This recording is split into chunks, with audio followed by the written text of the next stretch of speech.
All right, welcome everybody. This is Youngstown's Talk Channel. I'm Joe Danyi, and welcome to the day after Thanksgiving, also known as just like any other day. Although, when you look out of the parking lot and find that there are fewer cars than there normally are, it's kind of surprising that a regular business/work day has evolved into people who can't contain their thankfulness into one day, but has to sprawl into its adjacent days. And so those of you who are taking the second day of celebration, if you want to comment and let me know how you're celebrating, let me know. Today is Black Friday. So maybe those of you who didn't go into work today are planning to go out into the retail establishments and do all of your bargain Christmas shopping. And I will tell you, for probably the last decade, I have not participated in this tradition of mindless consumerism that is absolutely insane. So let me tell you this, what I know about Black Friday. I buy a ton of electronics. So I love, flat screen TVs and smart devices. And I really love popping open a box of something that does something and spending a couple days figuring it out and adding it into my repertoire. But Black Friday does not provide great solutions for this, right? It literally is, on the retail side, retailers buying things that they would never otherwise buy. So they go to Bob's flat screen TVs. Bob basically is a pirate, and he took over a container ship. He stole a bunch of TVs, and they're crappy TVs. They're not even ones that you would actually buy. They're ones that were like the leftovers, the stuff that was on the floor after real TVs were made. And he puts them in Best Buys. And they're marked so low because you look at them and like a $45 80-inch screen TV. Like, I can't even see the plastic that went into this as costing $80. How are they selling this to me for $80? Well, it's because you're buying blood TVs. You're buying the results of things falling off the truck, and it's nothing you would buy. It's a psychological endeavor where you feel like you're saving money buying stuff that at a discount. And I mean, if you want to challenge me, go look at what they sell prior to Black Friday, and then compare it to what they do in the Black Friday window. The stuff that's stupid cheap is not the same stuff they put on their shelves. So especially from the pirates that stole all the stuff that you're buying. So you're complicit in the deaths of probably dozens of people at least. But if you're out there and you're embarking, I saw a dude this morning on the news, and I hate that we profile these people. Someone grabs a camping chair and a tent, and 8 o'clock in the morning on Thanksgiving Day, they set up an encampment outside of retailers to go in and save $5 worth of electronics. And it's a tradition. People live for it. It's almost like what primitive people would do when they were actually doing something useful. Like they would set up an encampment to go for a hunt to feed their village, or they would set up an encampment to defend from either people threatening their community. Like, that's the real premise of our primitive instinct to defend our territory. But yet we express it in buying really crappy electronics for $5 off of retail. And we're willing to sit outside all day. Think of that philosophy. Are you willing to do that kind of investment in any other thing other than Black Friday? So I think it's a fool's errand. I think it's kind of stupid. I hate that we make those people like, that's an investment. Like, the dude woke up the day before and trashed the entire Thanksgiving holiday to save a couple dollars on some electronics. Like, I don't know. Maybe it's just me being that cynic of humanity. But anyway, thank you all for joining us. I appreciate it. And if I've insulted any of you, I'm sorry, but you're welcome. I had I might be a little cranky because I had a very dismal betting day on football yesterday. And usually I'm about 70%. I make money on any given Saturday and Sunday, college football and NFL football. But on Thanksgiving, I went wrong, like in every department. If do not judge me by what I was willing to lay down and be entirely wrong, whether it was, Kansas City, whether it was Detroit. Like I obviously don't know enough about football to be laying down actual money on these games. And so next Thanksgiving, I'm giving you my word that I will not lay down any money. The previous week, I have 3 games that I bet. I bet YSU, I bet OSU, and I bet the Cleveland Browns. I know enough about those teams to be able to make pretty good arguments for why I'm betting the way that I am. But on Thanksgiving, like, I don't know anything about Detroit. Prescott's, pretty ballsy. He plays a good game. And the other games, I didn't know anybody on the field. And so, yeah, I did pretty horridly on my betting. I lost every bet. I 0% on Thanksgiving. So as I mentioned, Fridays you're used to the MLO Bros. Obviously, they have not shown up because they are also celebrating their thankfulness on the second day, and so I'm filling it. It reminds me of old school. I used to show up at the radio station, and the hosts would also extend their vacation time into second day of thankfulness, and I would do a fill-in work. And I'm a pusher on status quo, so I don't entirely follow the schema of normal talk radio. I'm attracted to getting people talking, and even if I disagree with people, I really like the fact that people have means of expressing their ideas. And even if they're unpopular, even if they make me mad, I think they're important to the discourse to hear people out and why they feel the way that they do. So I used to use those small segments on holiday weekends or leading up to holiday weekends to do things a little different. And I'm all of my premises are logically based. So I don't really hold much, emotional currency in talking about political or financial or business type of, arguments. I let it be that if it makes sense, I'll go with it. If it doesn't make any sense, I'm really going to push back against it. And that makes people angry. Like, it really does.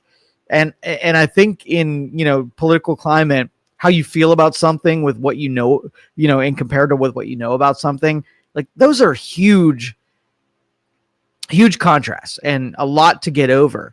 And so just like I argue that, you might have some extra fun and taking an extra day off or going on Black Friday sales, that's an emotional element. It doesn't make a whole lot of sense mathematically for me. And that's why I'll push back against it. You can make your argument about how, an extra day on the couch with your hand down in the waistband of your gray joggers makes you feel good. And cool. All right.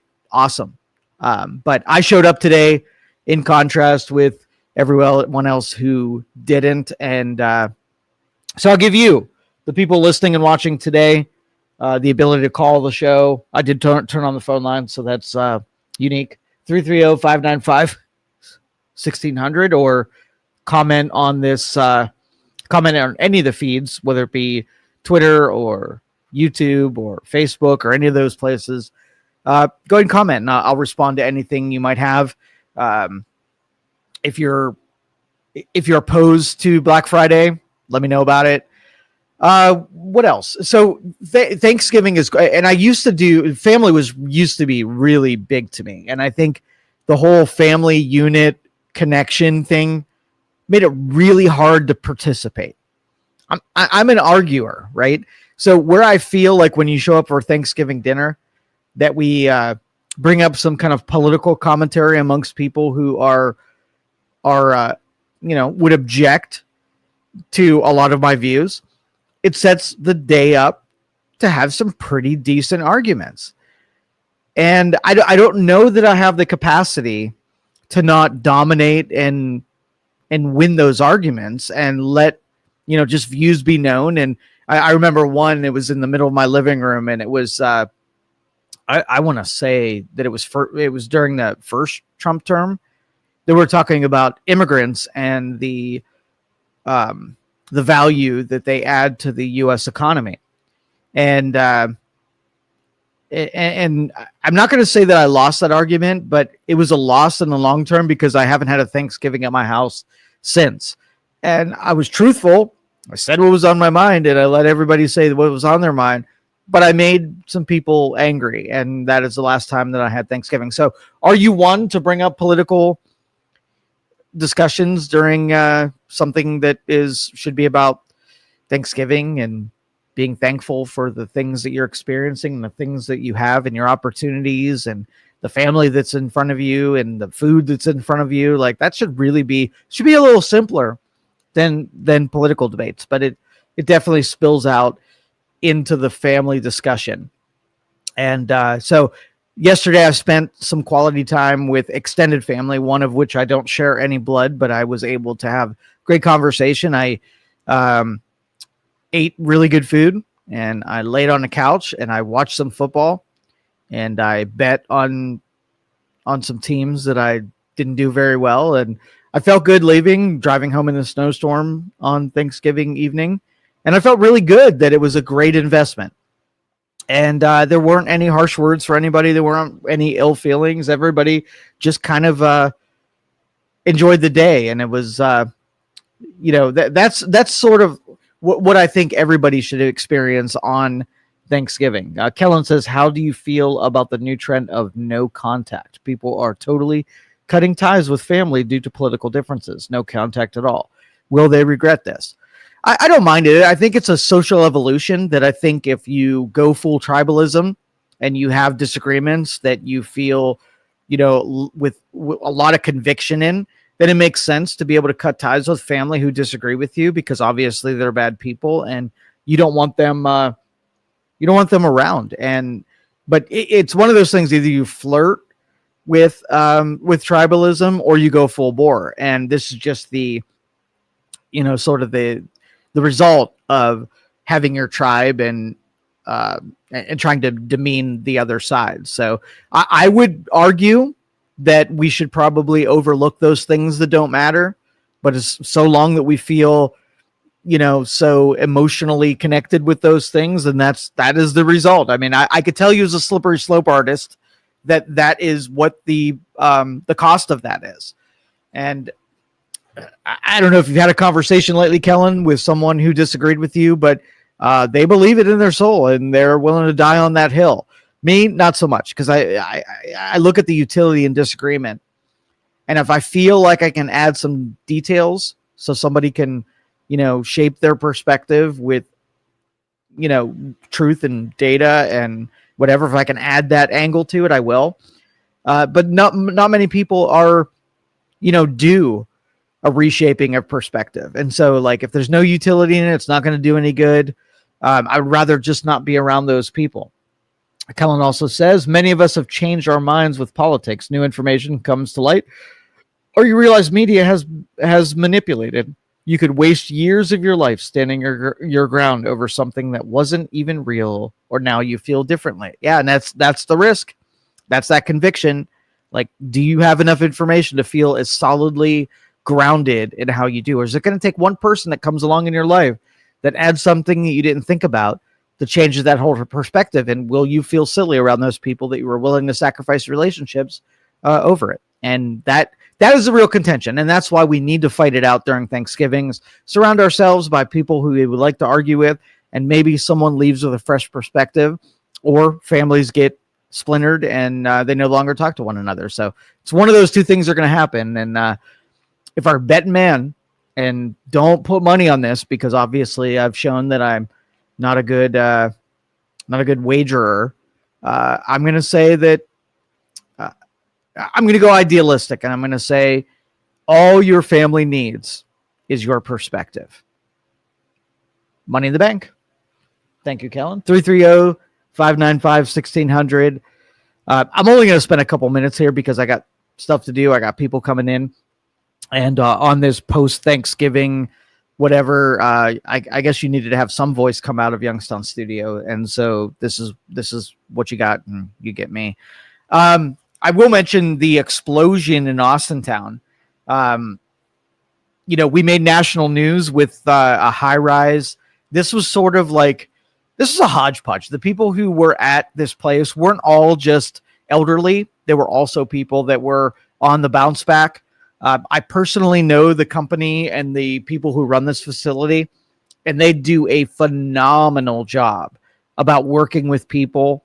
I've been there when people have come in and have their, have all of their perils that they share with them. And I'm telling you, this company did amazing work with those people. We talk a lot about, people with, disabilities and bad circumstances, and all they need is a little bit of a help. And if you had something like, I'll refer to churches as your go-to in the town square, that, they're going to try to shape your philosophy. At the same time, we're giving you wisdom and giving you a little bit of a helping hand short term to be able to, recoup from whatever you've experienced. And then you have those sort of like distance from the church. It's not theological. It's more like just good people that say, I'm in a position that I could help. Not necessarily have many, means to be able to shame and impart wisdom on you and blame you for a lot of your circumstances. Less effective, but still integral in helping people bounce back. And then there's institutionalization. And that's, you've got major problems. You do not have the capacity to put it together. So someone kind of is a stand-in and takes over your life and forces you into better decisions, whether it be minusing the decisions that you have to make, or adding new ones that you didn't have access to. And I think a hybrid of all three of those really work in a society. And it's just a matter of, like we had the lady who was set on fire on a train, right? So if you think about the lady who was stabbed in the neck and died because of a lawbreaker who was mentally should never have been in our streets, we know that there's a big calling to get people away from us that just do not have the ability, to participate in our village. And law enforcement isn't capable. Health services aren't capable. And so we have these tragedies that happened on the regular, and we're, obviously we hate the fact that these things keep happening, but yet from the standpoint of politics, what has changed to be able to react to those kind of things? I think it's just going to be something that's going to be built in, so long that in reality, if you commit a crime, right, and you do something, you're going to get a bunch of trouble. When you go in front of the judge, the judge is going to take it easy on you. You served, 20 years of not breaking any law. You had a lapse of judgment and made some bad decisions that led up to it. And then you're in front of a judge and you're like, okay, well, I'm going to take it easy. I'm going to let you know that this continues, that it's not going to be as easy, and take this moment of threat that you need to change some things so you don't end up in front of me again. It happens a second time, and the judge is like, hold on, I don't think you learned much from the first time. Maybe it was a second lapse in judgment, and I'll give you the benefit of the doubt that maybe it was, but let me implore you, you need to get into better circumstances. I don't know if it's where you live or people that are around you, or your statement. You got to wipe the deck. You're in for some bad trouble. By the third time that you get in trouble, that's when rest of society expects you to take this person seriously as a person that really is not capable of deciding things for themselves. You have liberty all day until you show that you don't have the responsibilities of that liberty. So we have to take that liberty away from you. And I don't care if that's put you in a jail cell where you're literally separated from regular innocent people, or putting you in a position where someone is maintaining your mental health, giving you pharmaceuticals that help bring you back into the rest of this, but also while keeping you separated. So you got some rehab on the mental side, but you're also excluded, right, from spaces that the rest of us are at. And then the last one, obviously, we want to take serious, and that's taking your life and just getting rid of you and making sure that you literally mathematically cannot make somebody else's life worse by taking you out. And I weigh that one real heavily because I'm a big proponent of life. And so in order to take your liberty is one thing, but to take your actual life, I mean, you got to be the person that's taking your life, and the person that's taking your liberty has to take their job very seriously. And it has to put there has to be a lot of philosophy and thought before we're willing to pull that lever. And so I expect perfection from both of those industries, but obviously we're not getting that perfection. Lady gets set on fire. The criminal who set them on fire had 72, I think they were felonies. At the very least, they were went before a judge and were guilty of something. And I don't know about you, but the people that are around me on Thanksgiving didn't have 72 felonies. What's the cutoff? If you got 10 felonies, is that like, hold on, this dude's not figuring it out. We got to up the ante, and we have to have a part of our system that deals with people who aren't getting the hint that they can't do what it is that they're doing. And so, yeah, I'm looking, and me as a libertarian, I very rarely want more intervention than less. I mean, if I had my way, I'm not super close to anarchy, but I am very far away from unnecessary interventions. So let's just play this out and let's defund the police. There's no courts. There's no law enforcement. You're on your own. So how would you handle it as in a citizen? If you lived in your little cul-de-sac, you had 10 neighbors, and most of them played nice. They didn't infringe upon you. Your property was yours, and they didn't come on it, and they didn't mess with you. They didn't sabotage you. They didn't steal your stuff and whatever. You'd be okay, right? But what if somebody moves into your neighborhood, and their goal is to make you miserable? It's to tread on you and take your stuff. Well, if there were no law enforcement, there's no laws governing you, what would happen there? You'd have the other 9 people that in your neighborhood and say, hey, Bob down the road, he likes stealing TVs. He likes defacing property. He likes, murdering people from time to time. What do we do with him? All right, you got 2 choices. You put him in somebody else's neighborhood, or maybe out in the desert, or you take care of him, take care of business. And the next time he commits a crime, you make sure that he can't commit any more crimes. And it would not be that somebody just takes possession of Bob and puts him in their basement.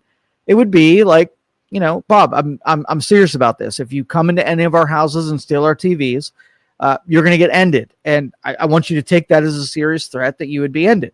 So what happens? Bob steals the TV. Bob gets ended. Bob no longer can do anything. And that's sort of like the sociological evolution, that if you up the ante and you take these people out, then there are less Bobs in the world. And then there's also the cautionary tale for would-be Bobs, that this is what happens to you when you steal TVs. And then you got to weigh the TV versus not being there anymore.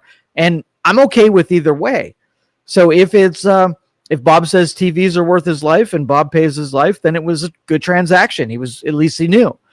But I think a lot of criminals feel like they can stab people in the neck and set them on fire, and not much happens to them, that they've been conditioned that all they get to do is go before a judge. The judge maybe throws some angry words at them, and they serve maybe 24 hours, and then they're free to go and stab necks and set people on fire again. And as long as you condition people that the repercussions aren't, fatal, then they're going to keep doing it. And you live in a society that embraces lawlessness, and you get more lawlessness. That's just part of the metrics of that philosophy. So, all right. Besides Kellen, thank you for participating. But anybody else have anything to add to Joe's happy, fun post Thanksgiving rantings? Bring it on me. I don't know if I want to go national. Yeah, let's go national politics. And how you feeling about where the world is at? And recently, last week, we had a shooting in our capital.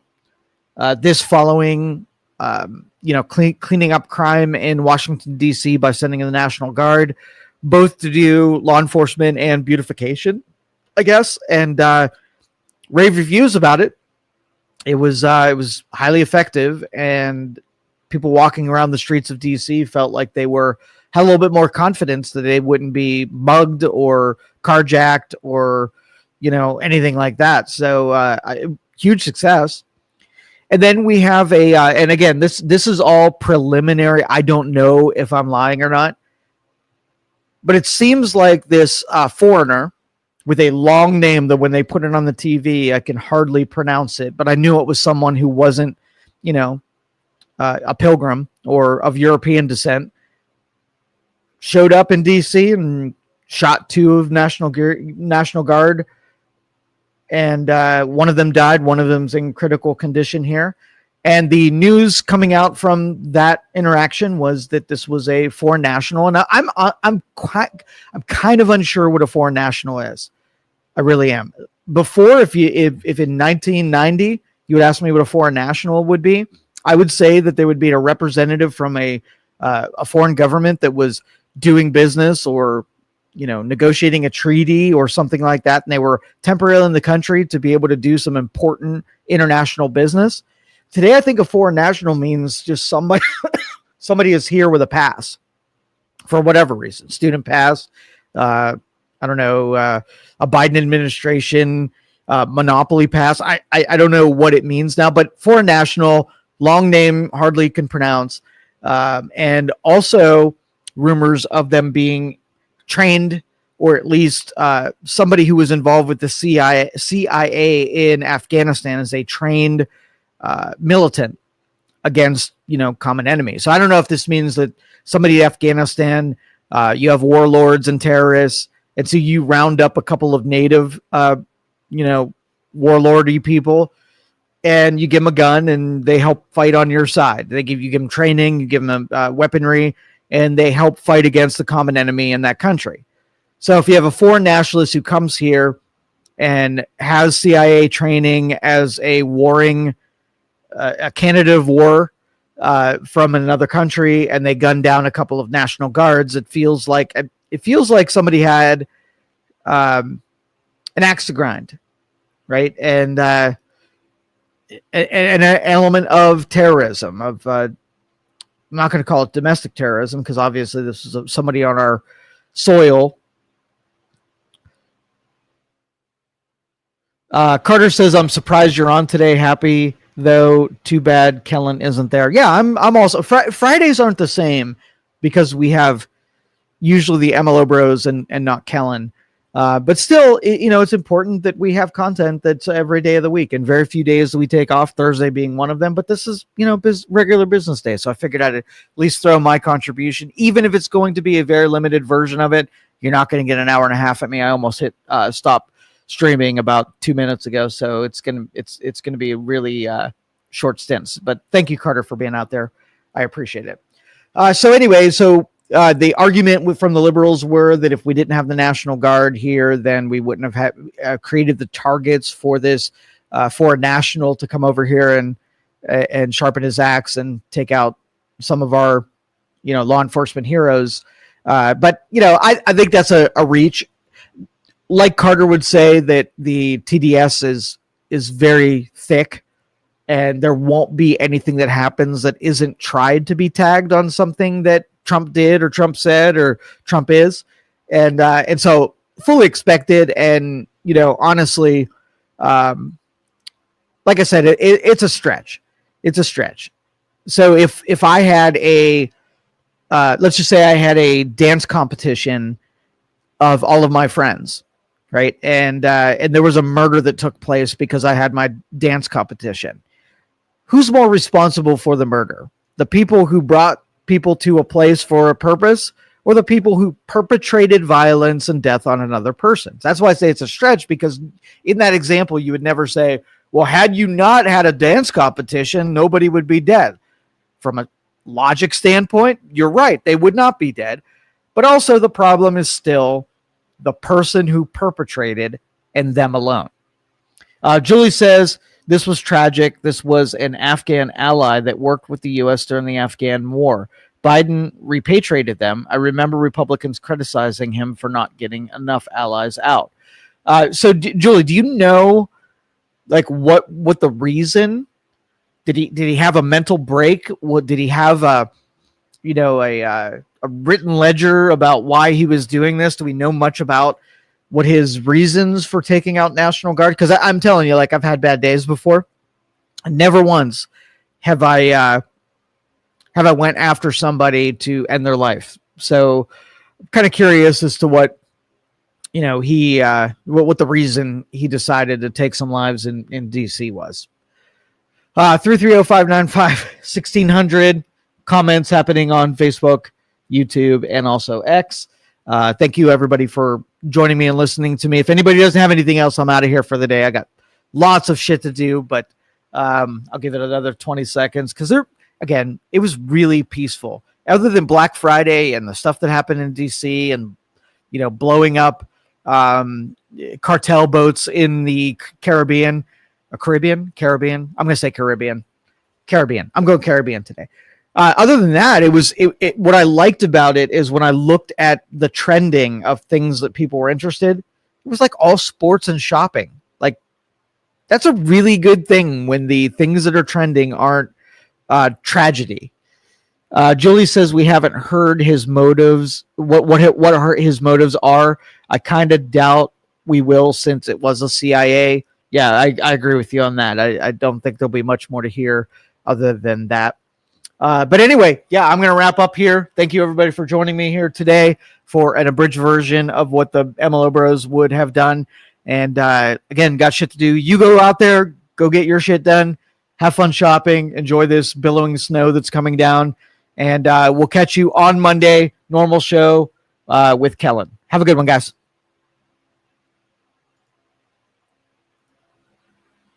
Thank you for listening to this show on Youngstown Studio. This is original Youngstown content. Feel free to share our videos and tell your friends about us. Don't forget to subscribe to our YouTube channel and follow us on